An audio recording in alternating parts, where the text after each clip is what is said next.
And I just remember marketing CCing a whole bunch of people in these emails, like, who is doing this? Like, who is this person and who's doing this? And you're not on my marketing team. Who's Paige Elliott? That's literally how it got trickled down to me. And I'm like, oh my goodness, I'm about to get fired. I'm like 3 months in, and so that was my first interaction with marketing. Like, I was disrupting the system, but I was The getting likes. numbers were great. The numbers were Numbers were solid. good.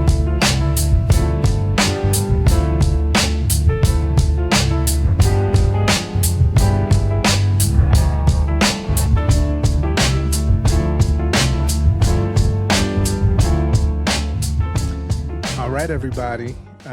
We are back with another episode of Employer Branding Unfiltered, and I am excited about this one. We've done some magician level coordination to make this calendar work, and I'm grateful because Paige has been Simone Biles level flexible to make this happen, and I'm excited for this conversation, y'all. So I want to welcome a fellow employer brand practitioner, speaker, phenom, mom.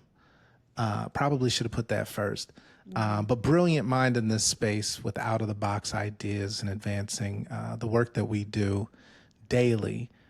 Miss Paige Elliott. Wow, John, Welcome. thank you for that introduction. I appreciate that. Of And course. really comparing me to Simone Biles and my flexibility, I mean, that's pretty elite. Listen. I do have an extra revenue stream where I will follow you and make that introduction anytime, anywhere you need me to. Any You stage. know what? I'm gonna call you. Right on. All right. Well, welcome to the show. This is an exciting time on many different levels. So there's a lot to cover in the world of employer brand. I'll relegate it to employer brand because Yeah. the world would be too much. But let's start out just for the people that don't know you because they've been living under rocks. Tell them who you are and where should they know you from? Ooh, okay. Well, Yeah. Paige Elliott. I live in Phoenix, Arizona, but I am born and raised in Pennsylvania. And my background is really around, I went to school for broadcast journalism, actually.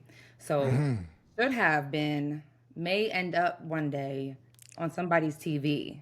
Okay, because I feel like you can't put me in a box. So I may be somewhere on somebody's show.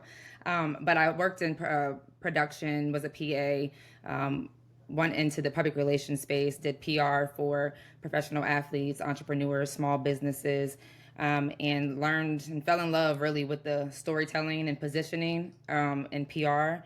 And from there, I was offered an opportunity about 8 years ago now, which is crazy, at an organization who never had employer branding. In fact, they didn't call it employer branding. It might have been called like recruitment media or branding or something. They didn't know what to call it because who were we at that time? But they were looking for somebody to come in and really help brand the company inside out. So I came in. I was the only one at the organization. They had 120,000 employees. It was a very big company, and there was one little person in Arizona. They were looking to do such a thing, and but really spent 5 years at that organization, like trying to figure out what it was called and what we were doing, and anyway, landed into this employer brand space and met a lot of random individuals online who were doing some job that was similar like me, that we called employer branding, and then I fell into another organization and that had fast forward that had an employer brand team or whatnot. So I could talk a lot about that 8 years of what I've seen in employer branding, how we got here, what I've experienced, persuading people the importance of it, and now the desperate need of people needing you. The high demand of employer branding now. So lots to share, lots to talk about, but that's me. For sure. Look, you've been in it long enough to go from obscure to in demand. And that's right. And that's a good And they feeling. didn't want me. Now I'm hot. Now they all on me. Listen, Mike That's how I feel. Jones. Yeah. So that's an interesting, so that answers actually, that's a great segue into the question of when did you first fall in love with employer brand? Yeah, I think I fell in love with the idea of the going into that organization at the time and trying, like, I'm an entrepreneur at heart, so trying to figure out like what is this and build a team and build a way to tell people stories. I remember when I went to the interview at the organization, it was a financial company, and online it was very white male dominated, if I'm, being honest, You on don't the say. website. And No, you know what I mean? I, that's shocking. and so I'm like, okay, I was going to turn the job down because I was like, I didn't see anyone that looked like me, right? And That's a so good I'm like, let me point. just go into this interview and just see what it is about. But when I went into the office, it was so diverse, like so Mm, diverse, Hispanics, Asians, African Americans, like walking in and out the office while I'm waiting in the lobby. And so at that point, there was a story to tell, and I knew that. And I just felt like the organization didn't know how to tell it externally. And so that's when I kind of like was really interested in the role and in developing what this is now, employer branding. whoa, so that's fascinating. A couple And levels, right? Because I mean, first of all, if I think that says a lot about the importance of showcasing the diverse communities within your company, because from folks that are coming from historically underestimated communities, we're looking for the cues of one, am I safe here? And Mhm. two, is there opportunity up beyond just my peer group level or my leadership, but all the way to the top? How far can I go? Mhm. And if we're not seeing those cues, that can influence our desire to even hit the apply button. So I think that's huge. And then getting in, seeing the culture firsthand and saying, oh snap, there's a whole story that's not being told here. Yep. And you have like carte blanche and an open canvas to paint it. Paint it out. And it That's was a brilliant. beautiful story to tell. Once you get through who you are, why you're important, who owns what team, all the mechanics, Oh, like, whoosh. oh. I Yeah, think we're I gonna spent get my into that 5 too. years trying to do all that there, but that's Yeah. another story. But That's therapy. That's what therapy's for, it you is, know? it is. But it was a fun story to tell. And once people start, you start making some noise in it. It's like, okay, what is this? Yeah, That's yeah. that's kind of how it started to evolve. So I love that. And I think that there's a lot to be said in terms of approach, right? So not everybody approaches EB the same way, nor Hmm. should they. I think there's some basics, right, that we all sort of follow the script because it's just good script. But then there's I heard you say entrepreneur, which I think you have to be in order to do this well, right? Like that entrepreneurial spirit or intrapreneurial spirit, because to your point, you know the wheeling and dealing, the negotiating, the compromise and collaboration, all of those things. And there's no roadmap for it. So, what would you say has become like your signature in this space? Like, what are you known for when you get into these companies? Like, here's what I do. Yeah. No, for me, I'm really big on building a brand from the inside out. So I'm just going to tell a really good story. I'm going to like find your people who have something to say, and because the people at the end of the day are what makes the company's culture, who they are, what they are, and whatnot. So I'm going to come in. I'm going to I think it's the journalism my background or the PR positioning. But I'm going to find that story and I'm going to tell and make sure that people are seen and heard and bring that to life. And at the end of the day, that is what's going to help when it comes to recruiting or positioning us in a certain way or any campaigns that we're doing. It's going to allow us to reach the right audience by that story. So I definitely will say just that authenticity that I'm going to bring to every room and the stories that I'm able to help tell and build. I think there's a lot in there. 100%. And I love that the inside out. It's so when we so I talk to a lot of TA leaders, Hmm. HR leaders who are coming to us saying, "Hey, we need an EVP." Hmm. But what they really mean is they need an employer brand. Mm. Or sometimes they're like, well, they're saying EVP, but thinking recruitment marketing. What is What, which one? which All one right. do you, right. So how do you explain that to an executive leader who's saying, Paige, we brought you in here because we need an EVP. How do you walk them through like the educational part of that, right? Like, how have you helped leaders better understand this work so that they know what they signed up for Yeah. and what they should expect? That's good because I didn't know what it was called when I started, right? Like I didn't know what it was I'm looking for. All I knew was that I had campaigns to do with social media to get out and I didn't know what I was saying, That's right? right. Like who are we? I was trying to get, figure that piece out. So I remember kind of like I'm like the messaging is different everywhere. It's like over here we're saying we're this, over here we have this branding, like who are we? So I remember actually speaking to an agency this is like my second year into employer branding and saying like I don't know what this is, and that's where the EVP was introduced to me as like the messaging, like really get into the root of not who the top says you are, not who you want to be seen for, but what do the people say about you and who you are as an organization, and then how can we help bring that to life, create the messaging, so that you are able to speak from what how the employees feel about the organization. So I would start by saying it's the employees' perception, of the organization. What value do they feel that you bring, and what do you do for them, and how they see you or whatever, and then being able to bring that to life within your organization is where the EVP stands on and is foundational on, and using that to then recruit the types of individuals that you're looking for your organization. The messaging, the guides, the tool, all the things, the branding, all the things will come from that, but it's really that foundational work that is the true essence and the foundation of the EVP. This is mastery level explanation, folks. This is it. The EVP is the foundation. That's what you build the brand on, right? It's the root, and That's it's it. literally it's the same thing. I just had a conversation yesterday talking about like personal branding or NPR or in all these streams. So many individuals are trying to just sell something, brand something, recruit, but it's like if you don't know who you are first, like you're What are we missing the doing? mark. What are we saying? What are we doing? Like we need to get to the essence of the identity first. And so I think that's major. Absolutely. Absolutely. And I think there's, I remember my first foray into employer brand came much like yours through social recruitment marketing and,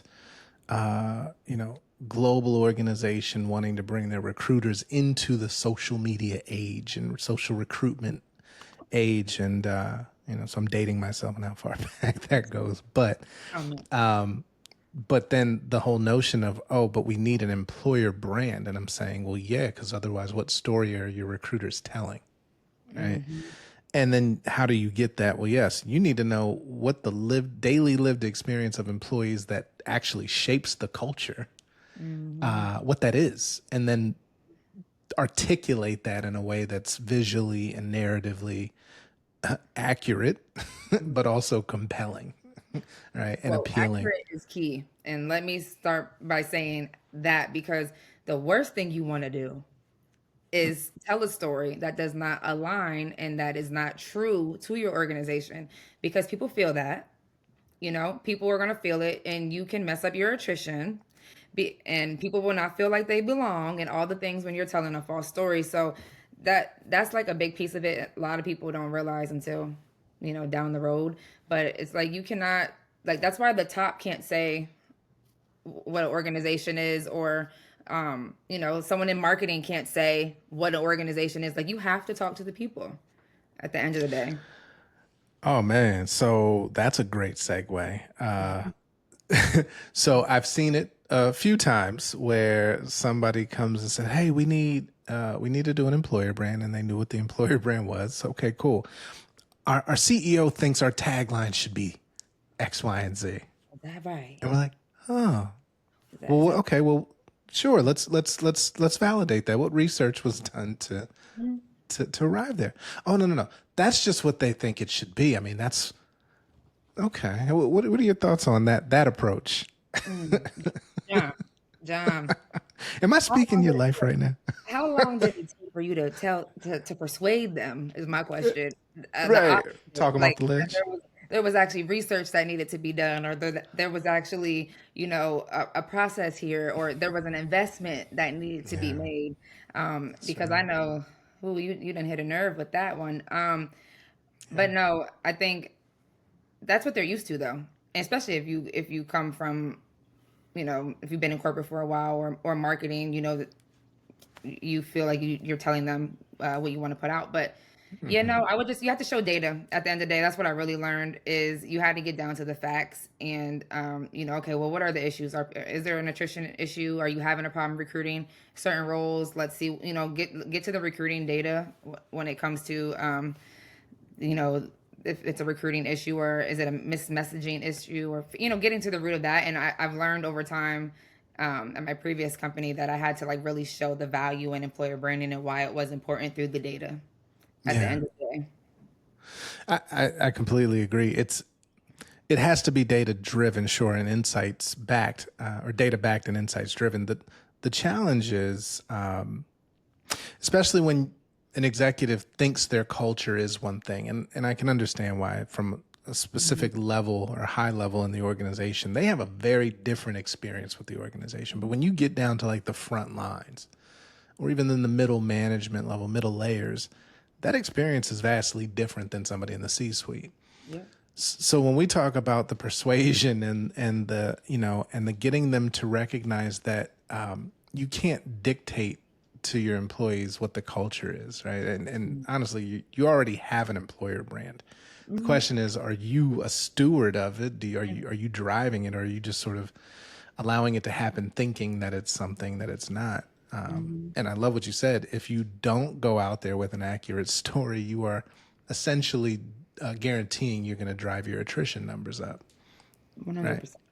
And then work against the brand, whatever brand that you have, because when people don't have a great experience at a company, they don't just keep it to themselves. Oh, they're going to tell a friend, and tell the friend who's going And to to tell tell a a friend. friend and tell a friend. And don't let them start to get the comment. And Yelp, or what, leaving Google reviews and stuff, like they're gonna get Glassdoor. on your Glassdoor pages, and they're gonna get Listen. on your review sites and say how they Oh, and feel. they go hard on LinkedIn these days too. I Way know. more open than Yes. before. Like, Mhm. Twitter. Sheesh. yeah. So listen, you mentioned marketing, and I was Mhm. gonna get to marketing because I think every employer brand practitioner, if you haven't had your run in with marketing or comms, then you haven't done it right, right? Mhm. Mhm. So tell me, what's your relationship with comms, and then follow up, how have you fostered a great collaborative relationship with comms or marketing?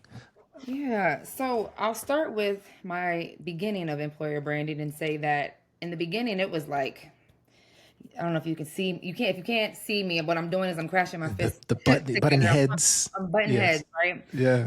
But what I'll say is I just remember there was I was putting out content out, I was putting out stories. I was just like in Arizona in my own world, just putting stuff out, and things were going on social, and the engagement was great, like a lot. Like the social media posts were getting high engagement. People were commenting, but it was different than what we've put out before. And I just remember marketing CCing a whole bunch of people in these emails, like, who is doing this? Like, who is this person and who's doing this? And you're not on my marketing team. Who's Paige Elliott? That's literally how it got trickled down to me. And I'm like, oh my goodness, I'm about to get fired. I'm like 3 months in, and so that was my first interaction with marketing. Like, I was disrupting the system, but I was The getting likes. numbers were And the great. The numbers were numbers were good. solid. And Ooh. so that was the conversation. So I would definitely say, like, in the beginning, it was like hard. Who owns LinkedIn? That's every EB person's conversation. You have to go. Do I have to go through you, or do you have to go through me? Do we share the channel? So it was a lot of that.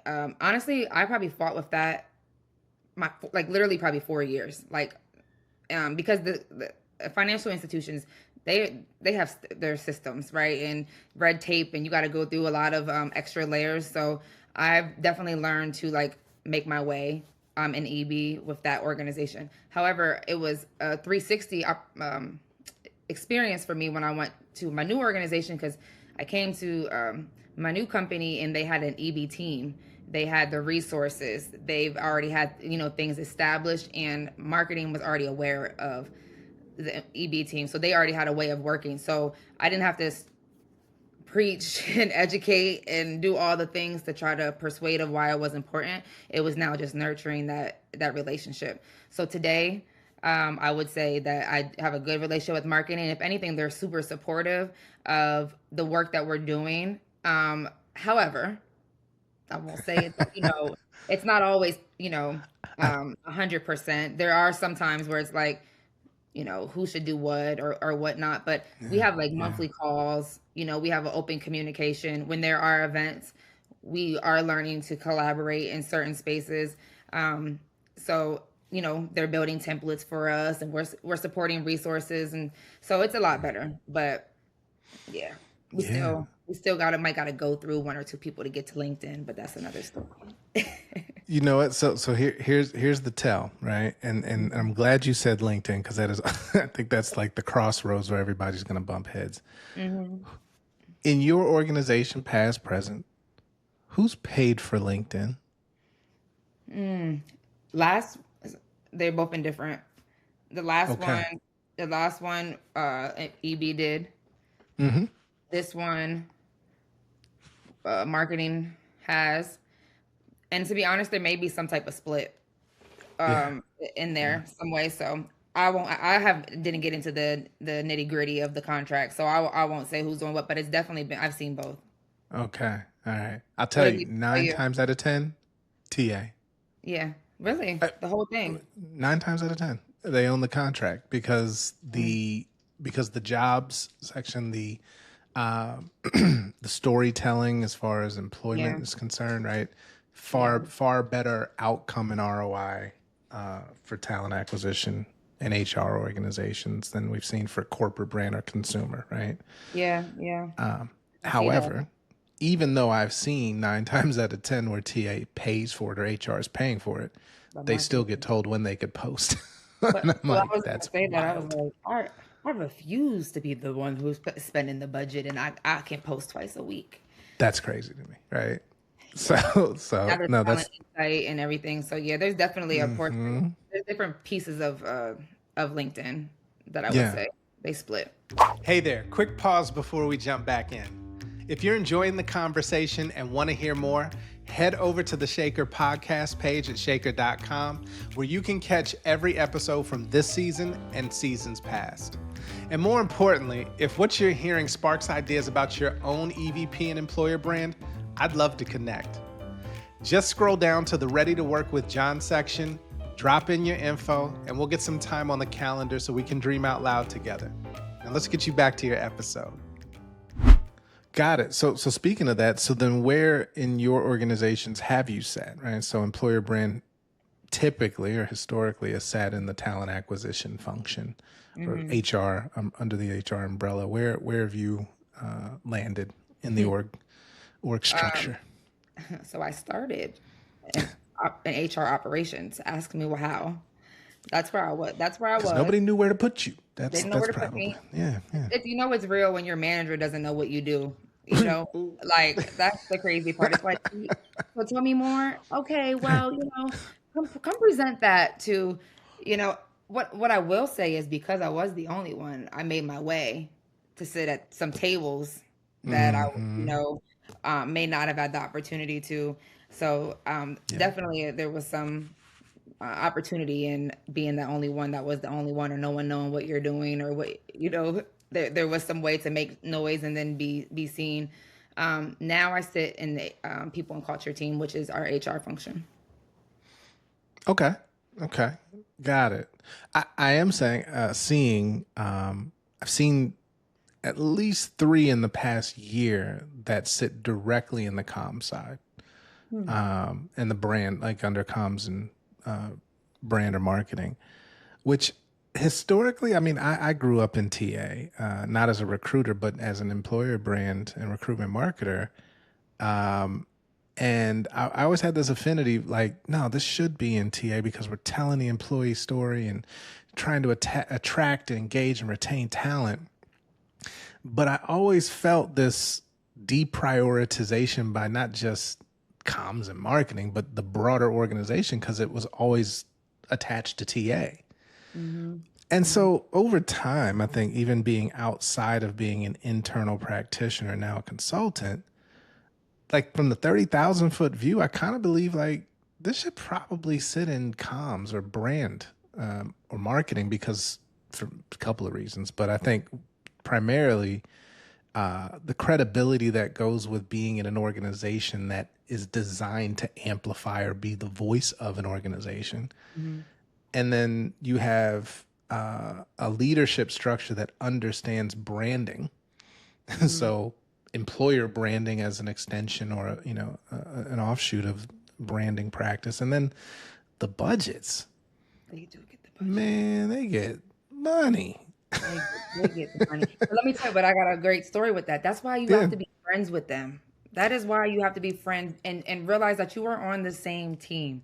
And when you can get to the point where you are on the same team for the same organization to reach the business objectives, then it's beautiful.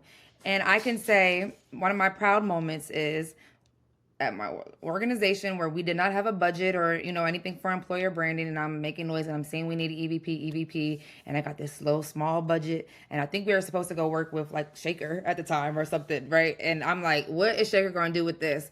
And but I was trying to get something to shake, and I remember pitching. Actually, that might be.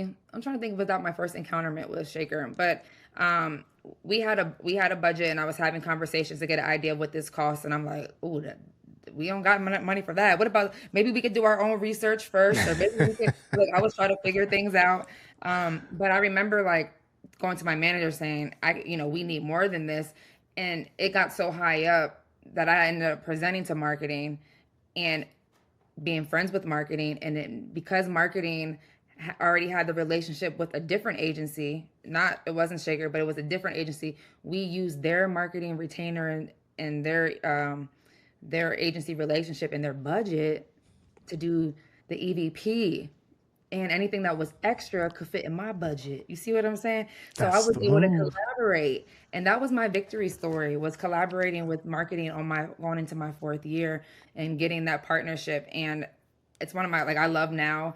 I left right when we launched the EVP, so it was Mm-hmm. like a while to get there, a year of the project discovery, focus groups, all of it, and then the branding, and then I had left. And so now when I see it all over online, I'm like, That feels good, doesn't it? look at my little baby over there. You I know did that. my Yeah. yeah.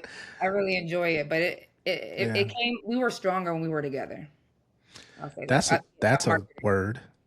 That's a Hmm. whole word. I love the approach, and I think figuring out that, and I think the key here for those listening is aligning to the business objectives. Right? Hmm. This isn't my ego. This isn't your ego. We both work for the same company. Right? This Hmm. isn't your company, not mine. We're trying to achieve a business objective. In our case, we support the attraction, engagement, and retention of talent through great storytelling and Hmm. brand perception, positioning in the marketplace. Point being, we need to achieve that. Here's how we can do that. And you have a plethora of resources Hmm.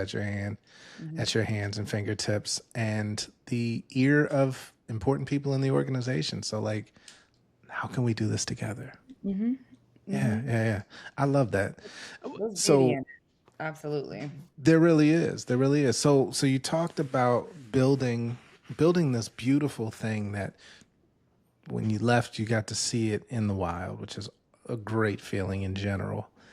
The importance of activation, right? So it's one thing to have the data. You have your EVP. Then it's another thing to build and craft a brand that's aesthetically beautiful and narratively compelling. Hmm. But then how do you bring it to life? Yeah, What's that's your the take on part. that? Well, there's so many touch points, and I think this is where I've seen employer branding shift, and kind of like where my role is even shifting now, is Mm-hmm. that the EVP and the employer brand and recruitment marketing, all the things, but they're you have to touch employees at every given touch point. It's not just the website with the nice branding, right? It has to be like, when they first heard about you, whether it was, I don't know, a social media post or, whatever it was, but it has to go throughout the whole process over to them clicking and applying. Okay, now they're being onboarded. Okay, there's the website. Now you're speaking to a recruiter. What are they saying? The talking points that they're using. Okay, now they're onboarded and they're going into their 90 days. What are they feeling? Like the EVP and everything is sprinkled into all of that because that is all a part of the employee experience. And so, what I'm seeing in my role is the EVP and the culture work are like hand in hand. I know us personally, we just went through both projects. And just seeing how related they are, redoing our company values and the culture like transformation at the same time as the EVP.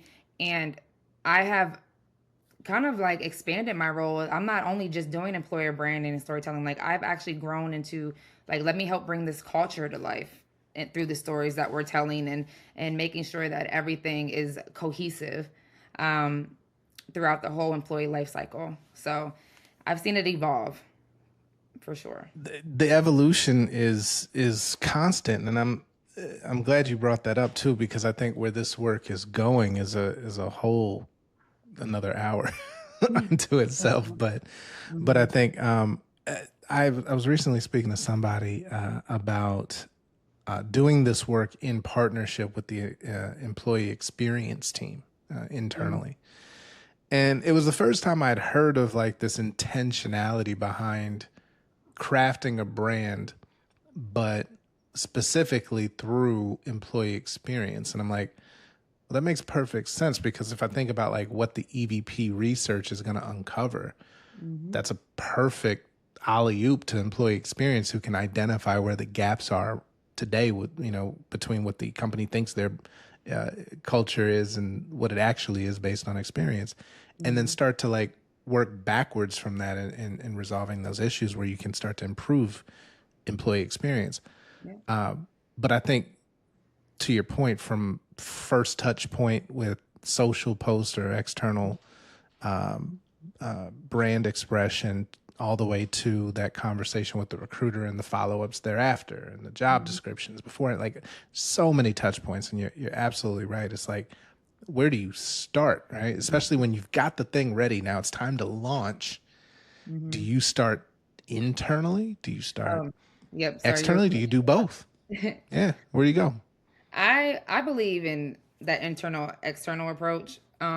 Personally, I just feel like the last thing you want to do is launch something externally and your employees are like, what What's is that? this? Like, what is this? You know what I'm saying? Right.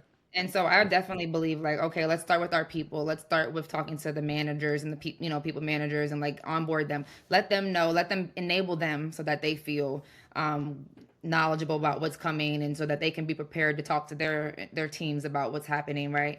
And then then you talk to you have your leadership, so leadership, and then people managers, and then maybe it's your employees. You're rolling out internal comms. You have your employee matters, whatever your calls are called monthly. Ours are employee matters.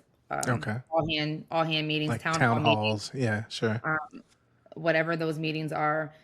Introduce it, make people feel good about it, get people excited.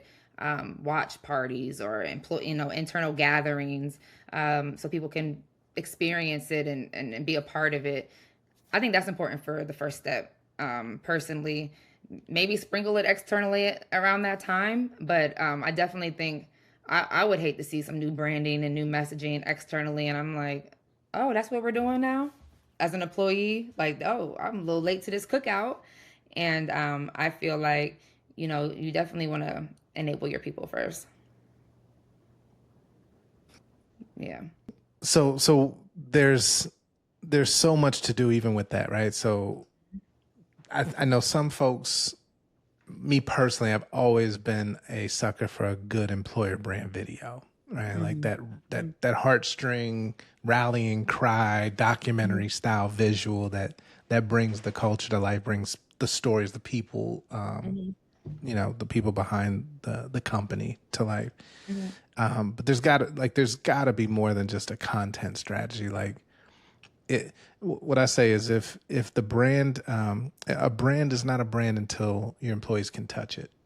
Mm, You know what I'm saying? Because otherwise it's just an email. yeah. It's Yeah. just a No, post on the intranet. I need to feel it. I Yeah. need an And that's why experience. Like, that's what I'm saying when you were talking about the employee experience team and like, yeah, the yeah. engagement stuff, like that stuff's important, like those in-person activations, so that people can feel it, and be a part of that. I can say, I just said we went through our culture transformation and we just launched our new values and everything. Same steps really as the EVP, like to get Hmm. there, Hmm. the research that's done and everything is similar. And Yeah. but yeah, we're activating that in person and making sure that employees, they're getting, like, whether it's information sessions, whether we had, like, we had lounges that were branded by our Oh, wow. values, and you have the swag and just different things that you're giving out, to make them feel good about it. You're presenting, you're telling the stories of your people to bring that to life. Like, you have to get creative with it and let people have that experience, and then they'll buy it. They'll feel empowered by what you're saying, and now you have an ambassador. Now you have somebody that wants to go tell. I'm enabled now. I'm empowered and inspired to go Yes. tell my story as an employee. I swear I didn't pay her, folks. I did not pay her for this interview. This is just good employer branding. Like, I'm this just is saying. good stuff. Look, I'm a hard segue to two different acronyms that are very popular right now. Hmm. Oh, goodness. And you have a choice. This is Paige's choice. All Do you right. want to start with AI or DEI? Ooh. Listen here, AI is taking over, so I'm going to go to DE and I. Let's start Even with though that's a DEI. lot going on, let me go back to AI. I don't know which one. Right, Uh, right. All right. I'll go DE and I. Let's go. DE. DE and I. All right. So obviously, where are we? We are in March, and it feels like it's been about 8 months in the first month and a half of 2025. DEI unto itself is going through an evolution, I'll say. I'll try and keep it aspirational. But when it comes to being an employer brand practitioner in the context of DEI, there's a lot of uncertainty and questions and pullbacks and double downs. What is your take on how DEI is impacting how employer branding practitioners have to move now? Yeah, I think at the end of the day, it's messy, right? It's it's externally, there's a lot going on, and you want to make sure you're following your company's protocols and guidelines, and rightfully so. But you also want to make sure that voices are still heard, people are still seen, and the people want to know that your organization still stands behind them, or they want to know your views or whatnot. And I think in employer branding, I mean, we just went through all this transition during Black History Month, during International Women's Day. So this shift in the space during those times, I can definitely say, as I was developing stories and having conversations, I'm like, I don't want to say second guessing it, but like, hey, is this okay? Or how are we positioning? Like, I don't want to put anything out that is not who we are, where we are with things. So I need to fact check, make sure, like, or, what are we standing on, and get that buy-in internally before going externally. So I think you're having to have conversations with high up in leadership and your comms teams and everybody, just to make sure that you're not missing the mark. You're being trying to be transparent. I think transparency is key in this moment. Like, where you're progressing, where are you? Like, hey, we hear you. I think that's important, and I can say has went a long way. From our leadership standing behind it all right now in this movement. So it's definitely a shift, though. There's definitely a shift, and I probably asked a couple more questions and permissions before pushing the red, the button, just to make Sure. sure. But yeah, that's a lot. Yeah. You said a lot of great things, and I think there's wisdom in staying aligned with your legal team first A and lot of wisdom in foremost. that. You want to keep A your lot mouth of shut. You should yeah, probably you should ask. probably check with them. You should Start there. Start there. But then even in the comms team, right, who is in lockstep with legal and C-suite in terms of how they're positioning and speaking about the organization. But from a branding perspective, right, the need to I'll say the branding and the recruitment marketing side. So the need to position the brand as differentiated, or position the culture as differentiated to attract, engage, and retain. So that's one. But then the means by which you are connecting with prospective talent out in the marketplace, whether it's through programmatic job distribution, digital ads, SEO, all those other things, and the messaging that goes with all of that stuff is now largely like up in the air. People don't know, what can I say? Can we use diverse anymore? Like, and I've Or is seen, it true? companies. What's that? I said, or is it true? You're saying this, but is it? Well, that's always been the case.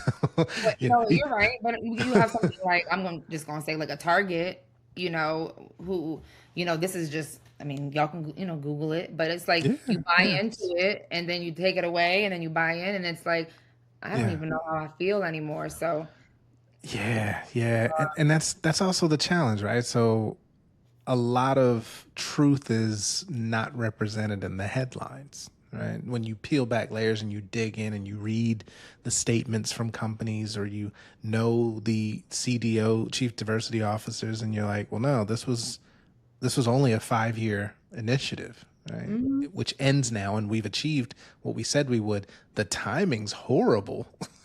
Yes, mhm. box was checked, Box was checked. but now it looks like we're pulling back because of whatever's Situation. going on in the administration, right? So there's to your point, I think the key here, folks, it's messy. That's It's what it. messy, You and said it's day by day. filter, so I was just We trying to be unfiltered. honest, but No, no, you spoke no lies. it No. is a little messy. But I definitely think I appreciate. I appreciate my organization. I appreciate companies that are standing on, like I said, I still stand behind my people at the end of the day, and these initiatives, and so I think that's important. Couldn't agree more. How you show up for your employees, regardless of what the external PR campaigns or statements made, or acquiescence to government contract requirements. If you're showing up for your people and they feel like seen, safe, and heard, then you're winning. And there's a story to tell with that, right? Yes, Which there we as is. employer brands are like, oh, that's a great story, It's a great. It is a great right? story and Yeah. to feel heard and seen. Like I said, seen. So yeah, it's a time, but Okay. I've seen lots going on in this employer brand space with the world. Just this 2020, 21, 22, pandemic, everything. We've seen a lot. We've been through a lot in this employer brand space with DE&I and everything. Yeah. Which I think brought a lot of great stories too. I mean, the close connectedness to ERGs, employee resource groups, or employee business resource groups, or affinity groups, whatever you may call them, has produced a lot of great spotlight stories and highlight stories throughout, not just for cultural heritage months, but just in general about your organization and getting the people behind. And so those were great internal uh, connections to be able to, go and grab great stories. But Wait, can I say something really quick? of Because you just talked course, about the ERGs and these moments in time. I just want to yes, give ma'am. everyone a gem really quick about these Drop lovely it. moments of time. Please do not only spotlight your people of color or minority groups or members of ERGs during these observance days. I will say, from an employer brand space, if I'm on your social media and I see, you know, only content in February of certain things, or only woman in March, I have questions and I can see through that. I'm just being honest. So I just ask that you please just do not do it only on observance days. Add it to your strategy for the year. I think that is very important and would really help you align and recruit the talent you're looking for intentionally. Ooh, but this is why it's employer branding unfiltered. Just want to say that. Because what you just said is Hmm. exactly what I have said. Hmm. And this is the again another hour long conversation, but if you If you only recognize communities based on the month that they're supposed to be recognized, does it add value to do all of this content, social post, events, and then nothing else for the rest of the year? Who is the primary beneficiary in that? Is it the community or is it the company? Oh, we look good. Box check. I mean, Right. So the performative nature of it, yes. But if you don't do it, right, because it's that time of year, so we have to do it for these communities. But if you don't do it, so so what I've asked is, well, have you talked to those communities to see how they want to be celebrated? What's meaningful? When is meaningful? What platform? If we do the celebration but don't post it externally on social, is it still valid? I'm just asking questions at this point because I'm like, it just feels like it's just routine, right? Like, oh, it's February again. I guess we have to celebrate the Black folks. It's March. Yeah, it's March. We gotta tell women's stories. yeah, yeah. Yeah, so I'm just we need to evolve that for sure. And find someone else for the website, but that's another story. That is another story. Find, just What? diversify Well, your content, people. Please. listen, I'm waiting to see the career site that just doesn't have any people on it because they're like, you know what, we don't know what to do, so we'll just put Black and white pictures. They are the best. They are maybe the best. AI generated, yeah, maybe just robots. I don't know. Speaking of robots, AI. Yeah. Let's talk about it. So yes, AI for the past 2 years now has taken over everything. It's in every conference conversation. It's in every stage at a conference. AI is there. Every podcast, everywhere. It's so it from an employer branding standpoint. Where are you seeing AI coming for better or for worse? Right, helpful, whatever. How are you seeing AI pushing EB forward? I definitely think AI allows us to diversify and hear, get more voices per se, in the sense of ideation, and being able to learn, just different, being able to speak to different people, diversify the content and whatnot.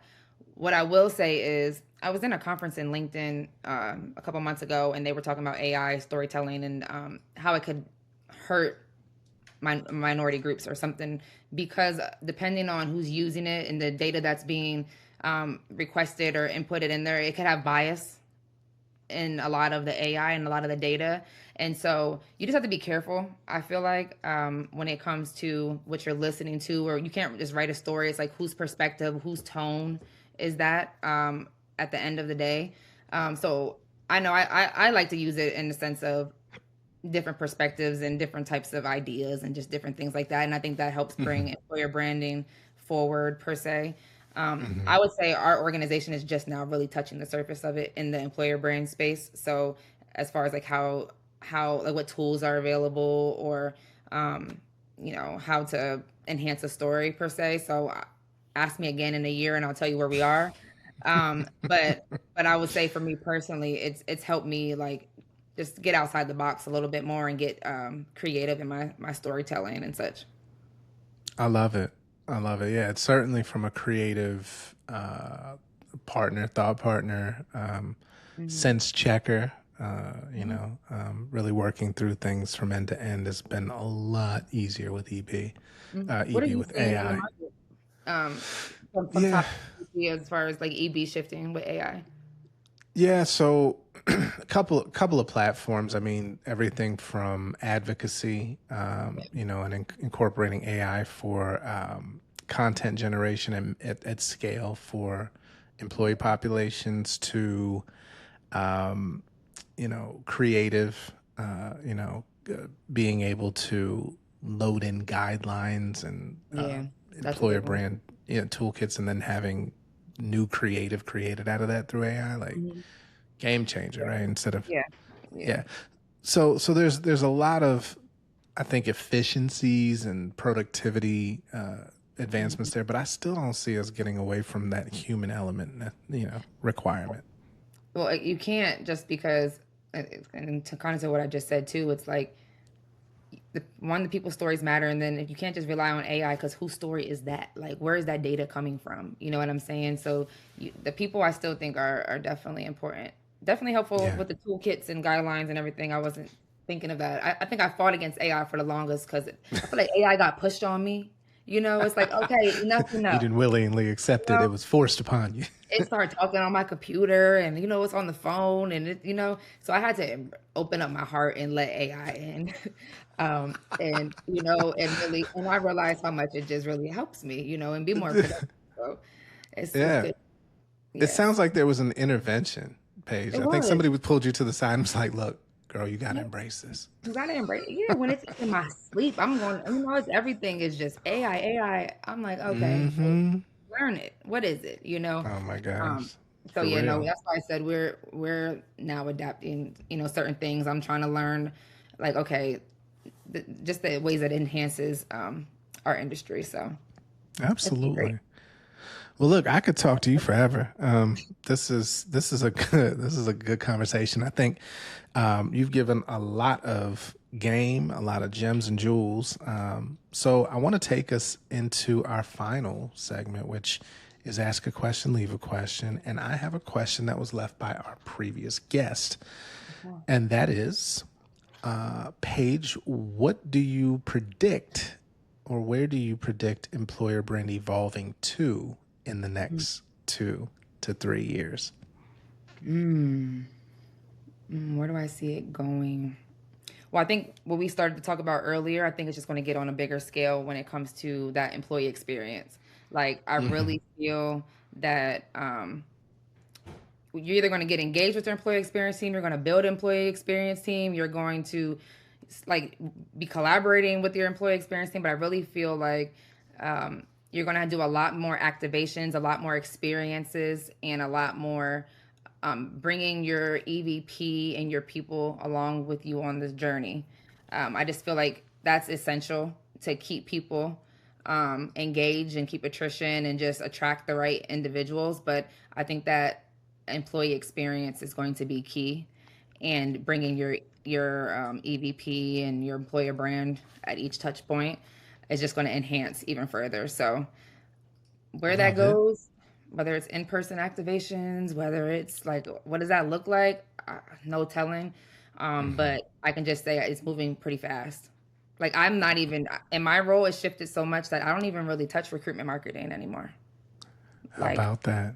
and that's a whole nother story. I know we're ending, but I'm just like, Listen, I went from recruitment marketing and like pitching stories to recruiters to put out through TA to I'm really sitting in the experience side. yeah, And so yeah. I'm in the shift myself. Mm, I'm in the I'm shift. I in still the do employer shift. branding. I'm in the shift, and so I wouldn't be surprised if I was over like on the other side come 2 years from now. We'll have to follow up and have you back on March of 2027 to Hey, see if give your me prediction rang true. a call. Fantastic answer. And then in suit, we'd love for you to leave a question for our next guest. Put me on the spot, John. Yes, ma'am. Unfiltered. I want to ask whoever comes on next, what's a different way that they can listen to their employees and get employee stories, real employee stories, um, in a way to like